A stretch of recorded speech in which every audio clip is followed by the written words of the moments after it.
এখানে প্রকৃত মালিক ছাড়া অন্য যারা মালিক টাকা উত্তোলন করে নিয়ে গেছেন। প্রকৃত মালিক ছাড়া অন্য ব্যক্তি টাকা উঠাই কিভাবে?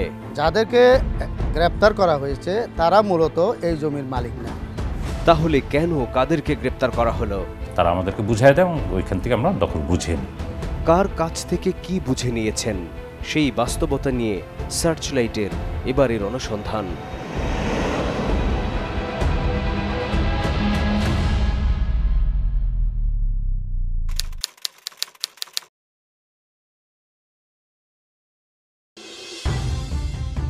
পুলিশ ব্যুরো অব ইনভেস্টিগেশন, সংক্ষেপে পিবিআই।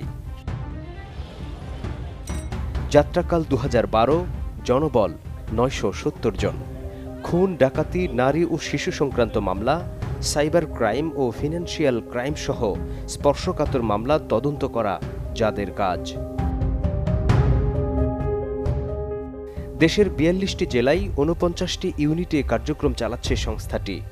অর্থাৎ জনবল সংকটের পাশাপাশি নানা কারণে 64 জেলায় পিবিআই নিজেদের অফিস স্থাপন করতে পারেনি। আসার খবর হচ্ছে জনবল বাড়ানোর সাথে নিজস্ব অফিস স্থাপনের কাজ দ্রুত গতিতে এগিয়ে চলছে। তবে পর্যটন নগরী কক্সবাজারে পিবিআইয়ের জমি অধিগ্রহণ নিয়ে হরিলুটের খবর রয়েছে, যা নিয়ে অনুসন্ধানে নামে টিম সার্চলাইট। ম্যাপ দেওয়া হয়েছিল, ট্রেস ম্যাপ, যে জায়গাটা অধিগ্রহণের, সেই ট্রেস ম্যাপ অনুযায়ী আমাদেরকে বুঝাই দেওয়া হয় এবং আমরা গণপূর্ত বিভাগের একজন নির্ধারিত ডিজিটাল সার্ভেয়ারের মাধ্যমে আমরা জায়গাটা মেপে দখল বুঝে নিই। পিবিআইয়ের কক্সবাজার জেলা কর্মকর্তা জমি বুঝে পাওয়ার কথা বললেও বাস্তবতা ভিন্ন। পিবিআই যে 100 ডিসিমেল আপনার একোয়ার করেছে, ওই একোয়ারের জায়গা 1992-91 সালে সড়ক ও জনপথ বিভাগে আগে একবার একোয়ার করে ফেলছিল 11 ডিসিমেল জায়গা। আবার আপনার আশ্চর্যজনক হলো পিবিআই মধ্যে আবার 11 ডিসিমেল একোয়ার করা হয়েছে। কক্সবাজারের তরুণ ব্যবসায়ী এন আলম, তিনি যে কথা বলছেন তাতে প্রশ্ন উঠছে, এক জমি 2 বার অধিগ্রহণ করা হয়েছে, কিন্তু কিভাবে সম্ভব? সরকারের টাকাটা আত্মসাৎ করা হলো না। তা আমাদের সরকারের এখানে উদ্যোতন জেলা প্রশাসক আছেন, রেভিনিউ আছেন, এলও অফিস আছেন, ওরা কি করলো? ওরা এটা দেখলো না। আমাদের মতো একই প্রশ্ন এন আলম চৌধুরীরও। স্বার্থ ছাড়া তার এমন প্রশ্ন করার কারণ হচ্ছে পিবিআইয়ের অধিগ্রহণ করা জমির মধ্যে তারও 2% জমি পড়েছে। অর্ধ কোটি টাকা মূল্যের সেই জমির বিপরীতে 1 টাকাও পাননি। ফলে ক্ষোভ যেমন রয়েছে টাকা না পাওয়ার বেদনাও, যার কারণে চক্রের বিরুদ্ধে অকপটে সব খুলে বলেছেন। একোয়ার করার টাইমে যে সিন্ডিকেটটা কাজ করছিল, ওই সিন্ডিকেটটা ওদের নামে আমমুক্তা করে ওখানে ভিতরে জালিয়াতির মাধ্যমে এইখানের আরএস খতিয়ান ঢুকিয়ে দিয়ে ওদের ওয়াইফের নামে আর ওদের ভাইয়ের নামে, বন্ধুর নামে ওই রকম ফাওয়ার করে ওদের নামে সাইক উত্তোলন করে। সরকারি সংস্থা বা প্রতিষ্ঠান মানে জবাবদিহিতার জায়গা, কিন্তু সেই জায়গা থেকে এভাবে টাকা হাতিয়ে নেয়ার পেছনে কর্তা ব্যক্তিদের সংশ্লিষ্টতা ছাড়া সম্ভব কিনা তা কাঁটাই কাঁটাই মিলিয়ে দিয়েছেন তরুণ এই ব্যবসায়ী। জেলা প্রশাসনের অসাধু কর্মকর্তাদের সাথে সিন্ডিকেটের যদি যোগসাজশ না থাকে কোনোদিনও এই কাজ এইভাবে হতো না। 1 নম্বর হলো লকডাউনের মধ্যে চেক দেওয়া হয়েছে। 2 নম্বর হলো সার্ভে রিপোর্টের মধ্যে, ফিল্ড রিপোর্টের মধ্যে আপনার যাদের নাম ছিল না ওদের নামে চেক ইস্যু করা হয়েছে, ওরা টাকা পেয়েছে। 3 নম্বর হলো যেই চন্দ্রিমা সমবায় সমিতির জায়গা দিয়ে এখান থেকে টাকা উত্তোলন করা হয়েছে, ওই জায়গা এই পিবিআই একোয়ারকৃত জায়গা থেকে 1 থেকে 1.5 কিলোমিটার দূরে। জমি অধিগ্রহণের নামে দিনে দুপুরে এমন তুঘলকি কাণ্ড ঘটলেও যেন দেখার কেউ নেই। না হলে এত সব অনৈতিকতার পরও সরকারি কোষাগার থেকে টাকা ওঠে কিভাবে? এমন জালিয়াতি শুধু এন আলমের বেলাতেই হয়নি, এর চেয়েও ভয়াবহ তুঘলকি কাণ্ড ঘটেছে কক্সবাজার জেলা সদর স্বেচ্ছাসেবক লীগের সাধারণ সম্পাদক নুরুল আলমের সাথে। কিন্তু রোডস অ্যান্ড হাইওয়ে এখন যখন আবার ডবল যখন একোয়ার হয়েছে, তো রোডস অ্যান্ড হাইওয়ে জায়গা তো রোডস অ্যান্ড হাইওয়ে ছাড়তেছে না।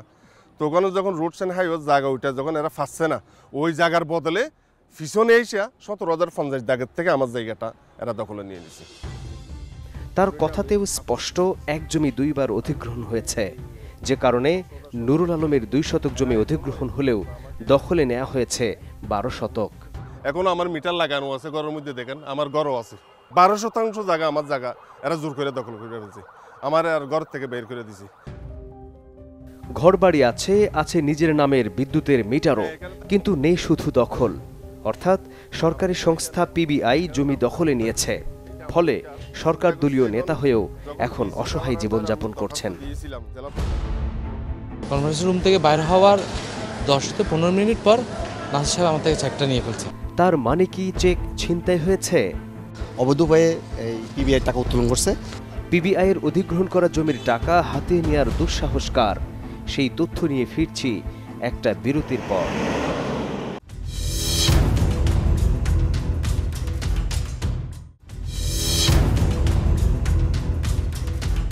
উনি বললো যে ওই তো একটা এখানে আমার একটা জায়গা আছে, ওইখানে আমরা 4 জন মিলে একটা জায়গাটা নিব, ওটা পরে একটা যা হয় পরে একটা দেখা যাবে, যে যা করা যায় এটা একটা করা যাবে আর কি। শামীম হোসেন চট্টগ্রাম মেডিকেল কলেজ হাসপাতালের 4র্থ শ্রেণীর কর্মচারী। জালিয়াত চক্রের খপ্পরে পড়ে সহজ সরল জীবনকে কঠিন বিপদের মুখে ফেলে দিয়েছেন। চক্রটি তাকে প্রলোভন দেখিয়ে পাওয়ার নামা মূলে জমির মালিক বানিয়েছিলেন, কিন্তু 1 টাকা না পেলেও রেহাই মেলেনি হয়রানি থেকে। আমার নামে চেক ইস্যু হয়েছে, কিন্তু ওই চেক ইস্যু হওয়ার ওই 1 টাকাও আমি পাইনি। জেলা প্রশাসকের কনফারেন্স রুম থেকে বাইরে হওয়ার 10 থেকে 15 মিনিট পর নাসির সাহেব আমার থেকে চেকটা নিয়ে ফেলছে। আস্থা আর বিশ্বাস করে নিজেই নিজের বিপদ ডেকে এনেছেন। আর্থিকভাবে লাভবান না হলেও আটকে গেছেন আইনি বেড়াজালে।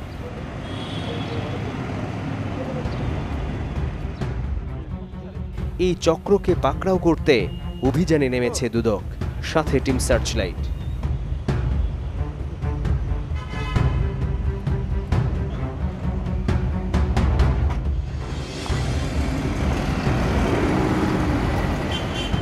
কক্সবাজারের কলাতলী বাইপাস সড়ক এগিয়ে চলছে অভিযানকারী দল।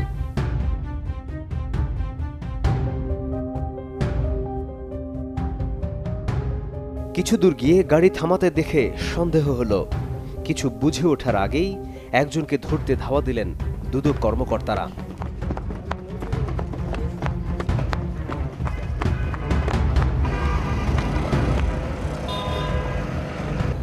ধাওয়া করেও শেষ পর্যন্ত তাকে ধরা গেল না। কিন্তু কাকে ধরতে দুদক কর্মকর্তারা এভাবে ধাওয়া করলেন? উত্তর মেলাতে একটু পেছনে ফিরতে হবে। পালিয়ে যাওয়া এই ব্যক্তি জালিয়াত চক্রের অন্যতম সদস্য বেলায়েত হোসেন, যিনি পিবিআইয়ের জমি অধিগ্রহণ জালিয়াত চক্রের অন্যতম হোতা।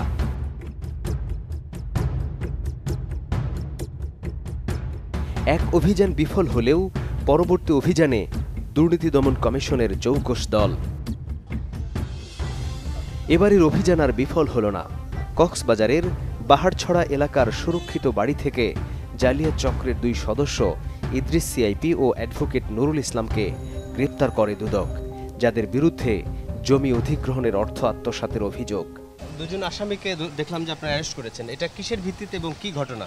জালকোতেন সিজনপূর্বক তারা অবৈধ উপায়ে এই পিবিআই টাকা উত্তোলন করছে, এই মর্মে তাদেরকে অ্যারেস্ট করা হয়েছে। তার মানে এই চক্র শুধু সাধারণ মানুষের জমি অধিগ্রহণের জাল জালিয়াতির সাথেই জড়িত নন, ভুয়া কাগজ তৈরি করে সরকারি জমিতেও ভাগ বসিয়েছেন। তবে দুদকের সাঁড়াশি অভিযানে শেষ রক্ষা হয়নি। যাদেরকে গ্রেপ্তার করা হয়েছে তারা মূলত এই জমির মালিক না, জেলা প্রশাসনের সাথে যোগসাজশ করে তারা এই জমির টাকাগুলা লুপাটে নিয়ে গেছে। প্রকৃত জমির মালিকেরা আদৌ টাকাগুলা পায়নি। অ্যাডভোকেট আব্দুর রহিম দুদকের কক্সবাজার জেলা আইনজীবী। তিনি যে বক্তব্য দিলেন তাতে বাস্তবের অনুসন্ধানের সাথে বিন্দুমাত্র ফারাক নেই। আমার কোনো কর্মকর্তা কর্মচারী এর সাথে জড়িত নেই। কিসের উপর ভিত্তি করে এমন গ্যারান্টি দিচ্ছেন? সরকারি টাকা আত্মসাতের একটা নজিরবিহীন ঘটনা। সরকারি টাকা আত্মসাতের নজিরবিহীন ঘটনা বলার কারণ কি? সেই অনুসন্ধান নিয়ে ফিরছি আরেকটা বিরতির পর।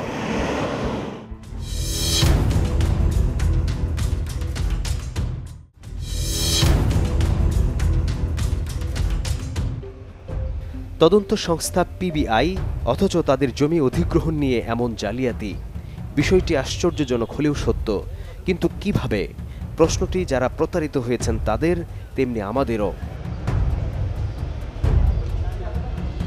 তথ্য রয়েছে, কক্সবাজারের ঝিলুংজা মৌজায় পিবিআইয়ের জন্য 1 একর জমি অধিগ্রহণ করা হয়েছে, যার সরকারি মূল্য ধরা হয়েছে 29 কোটি 29 লাখ টাকা। কিন্তু চক্রটি প্রায় 1 কিলোমিটার দূরত্বে চন্দ্রিমা হাউজিংয়ের জমির দাগ খতিয়ান জাল জালিয়াতি করে ভুয়া মালিকানা প্রস্তুত করে।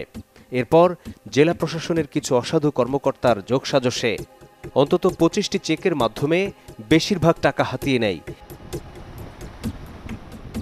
যা নিয়ে কথা বলেছেন দুদকের আইনজীবী অ্যাডভোকেট খোরশেদ আলম। যেই কেস একবার রিকুইজিশন হয়ে গেছে রোডস এন্ড হাইওয়েজের নামে, সেটা আবার পিবিআইয়ের নামে কিভাবে হয়?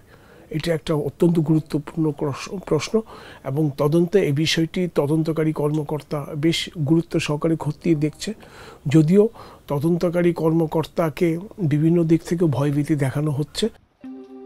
তার মানে প্রকৃত অনুসন্ধান করতে গিয়ে দুদকের তদন্ত কর্মকর্তা শরীফুদ্দিন জীবনকে ঝুঁকির মুখে ফেলে দিয়েছেন। তার দেয়া তথ্যের ভিত্তিতে দুদক আইনজীবী খোরশেদ আলম পিবিআইয়ের জমি অধিগ্রহণের নামে এমন তুগলকি কাণ্ড নিয়েও প্রশ্ন তুলেছেন। আপনার দেওয়ানি মামলা যদি পেন্ডিং থাকে, সেই ক্ষেত্রে কারো আবেদন ক্ষতিপূরণ গ্রহণ করা যাবে না। উনি এই মর্মে আবেদন নিষ্পত্তি করতে পারবেন না বলে অভিমত দিয়েছেন। সেখানে কি করে রাতারাতি অধিগ্রহণের টাকা নিয়ে যায়, এটা একটা বিশাল প্রশ্ন। এবং এর সঙ্গে কারা জড়িত, প্রশাসনের কারা জড়িত, পিবিআইয়ের কেউ জড়িত আছে কি না, এই বিষয়গুলো আমার মনে হয় এখন তদন্তকারী কর্মকর্তা খতিয়ে দেখছে। এটা একেবারে জলজন্ত একটা ফোরজারি, অ্যাক্টেড আপন দ্য গভর্নমেন্ট মানি। তদন্ত সংস্থার জমি অধিগ্রহণে সরকারি অর্থ হরিলুটে যে ফাঁকফোকর বেরিয়ে এসেছে, আনুষ্ঠানিকভাবে সবই তার জানা, ফলে অনায়াসে তুলে ধরেছেন সবকিছু। জি দেখুন, এই মামলার একটা গুরুত্বপূর্ণ কিছু ডকুমেন্ট হলো অঙ্গীকারনামাগুলো, যারা ক্ষতিপূরণ টাকাটা উঠিয়ে নিয়েছে। আইও এখন যাদেরকে অ্যারেস্ট করছে তারা সই করেছে। সবচেয়ে মজার ব্যাপার হলো এই অঙ্গীকারনামার মধ্যে কোনো গভর্নমেন্ট অফিসিয়ালের সিগনেচার নাই। এটা প্রাইমে ফেসি দেখেই আমার কাছে মনে হচ্ছে এটা মেবি জাল। বক্তব্য নয়, প্রমাণ বলছে। ভূমি অধিগ্রহণের মিসপেমেন্ট উদ্ধারে অঙ্গীকার নামায় গ্রহীতার স্বাক্ষর নেওয়া হলেও ভূমি অধিগ্রহণ কর্মকর্তা বা নির্বাচিত প্রতিনিধির স্বাক্ষর ছাড়াই কোটি কোটি টাকা ছাড় করা হয়েছে, যেখানে রহস্যজনকভাবে কোনো তারিখও দেয়া হয়নি। হরিলুটের এমন মহোৎসবের পেছনটাই কারা? প্রশ্নটা হয়তো সবার মনে উকি দিচ্ছে। অনুসন্ধান বলছে এই চক্রের সাথে তৎকালীন এডিসি রেভিনিউ আশরাফুল আফসার, ভূমি অধিগ্রহণ কর্মকর্তা শামীম, অ্যাডভোকেট নুরুল হক, ইদ্রিস সিআইপি ও বেলায়েত সহ অন্তত 25 জন জড়িত রয়েছে। ফিরে যাব সেই পিবিআই কর্মকর্তার কাছে যিনি জমি বুঝে পাওয়ার দাবি করেছিলেন। আমরা আসলে টাকাটা তো জেলা প্রশাসনকে বা ভূমি অধিগ্রহণ অফিসকে পরিশোধ করেছি। ওনারা অধিগ্রহণের টোটাল কার্যক্রমটাই ওনারা করেছে। আমরা ওনাদের চাহিদা মোতাবেক আমরা অর্থটা পরিশোধ করেছি। এলিট এই সংস্থার কর্মকর্তা হয়ে দায় এড়ানোর এমন কৌশলী উত্তর দিলেও তার ভূমিকা নিয়ে প্রশ্ন রয়েছে, যেটি নিয়ে অনুসন্ধান চলছে। সার্বিক বিষয় নিয়ে কথা হয় তৎকালীন কক্সবাজার জেলা প্রশাসকের সাথে। আমাদের যে কর্মকর্তা কর্মচারী যাদের বিরুদ্ধে অভিযোগ ছিল তাদেরকে এখান থেকে বদলি করা, একযোগে বদলি করিয়েছে এখান থেকে। এই মুহূর্তে আমি বলতে পারি চ্যালেঞ্জ করে, আমি অন্তত, যে আমার কোনো কর্মকর্তা কর্মচারী এর সাথে জড়িত নেই। জেলা প্রশাসক তার স্টাফদের বিরুদ্ধে ব্যবস্থা নেওয়ার কথা বললেও বাস্তবতা বলছে ভিন্ন কথা। অর্থাৎ গত বছর ভূমি অধিগ্রহণের জালিয়াতির অভিযোগে র্যাব এবং দুদকের অভিযানে নগদ প্রায় 94 লাখ টাকা এবং 7 বস্তা নথিসহ 3 জনকে আটক করার পর ভূমি অধিগ্রহণ শাখার 17 জনকে বদলি করা হয়। তবে যার বিরুদ্ধে অভিযোগ সেই ভূমি অধিগ্রহণ কর্মকর্তাকে বদলি করা হয়নি। মূলত তার মাধ্যমেই পিবিআইয়ের জমি অধিগ্রহণের জাল জালিয়াতির অভিযোগ। পিবিআইয়ের জমি অধিগ্রহণ করতে গিয়ে জাল জালিয়াতির একটি সংক্ষিপ্ত চিত্র অনুসন্ধানে বেরিয়ে এসেছে। ফিল্ড সার্ভে রিপোর্টে চন্দ্রিমা বহুমুখী সমবায় সমিতির জমি উল্লেখ নেই। ক্ষতিপূরণ পাওয়া বেশিরভাগ লোকই পিবিআইয়ের অধিগ্রহণ করা জমির মালিক নন। বাতিল খতিয়ান দেখিয়ে পাওয়ারনামা করে জাল জালিয়াতির মাধ্যমে টাকা উত্তোলন। অকল্পনীয় হলেও কর্মস্থলে যোগদানের একদিনের ভেতর ক্ষতিপূরণের চেক প্রদান। 4 এবং 7 ধারা জারির পর কোনো ভূমি কেনাবেচা বা পাওয়ারনামা আইনত অপরাধ, যেটি করা হয়েছে অনায়াসে। তদন্তকারী সংস্থা দুদকের তদন্তেও এসব অনুসন্ধানের চিত্র মিলেছে। পিবিআইয়ের ভূমি অধিগ্রহণ নিয়ে এমন তুঘলকি কাণ্ডের নেপথ্যে জেলা প্রশাসন, ভূমি অধিগ্রহণ শাখা এবং বহিরাগত চক্র মিলে সংস্থাকে চ্যালেঞ্জের মুখে ফেলে দিয়েছে। খোলাসা করে বললে পিবিআইয়ের মতো এলিট সংস্থাকে প্রশ্নবিদ্ধ করেছে। তবে জালিয়াত চক্রের বেশ কয়েকজনকে গ্রেপ্তার করা হলেও এরা সবাই চুনোপুটি বলেই প্রচার রয়েছে। রাঘব বোয়ালরা এখনও ধরাছোঁয়ার বাইরে। দর্শক, সুনির্দিষ্ট কোনো তথ্য, পরামর্শ কিংবা অভিযোগ থাকলে যোগাযোগ করতে পারেন স্ক্রিনে দেখানো নাম্বারে। জানাতে পারেন সামাজিক যোগাযোগ মাধ্যমেও। আপনার দেয়া তথ্যে সমাজের রন্ধ্রে রন্ধ্রে ঘাপটি মেরে থাকা জমাট অন্ধকারে আলো ফেলবে টিম সার্চলাইট। অনুসন্ধানের আলো হাতে দেখা হবে অন্ধকার পথে।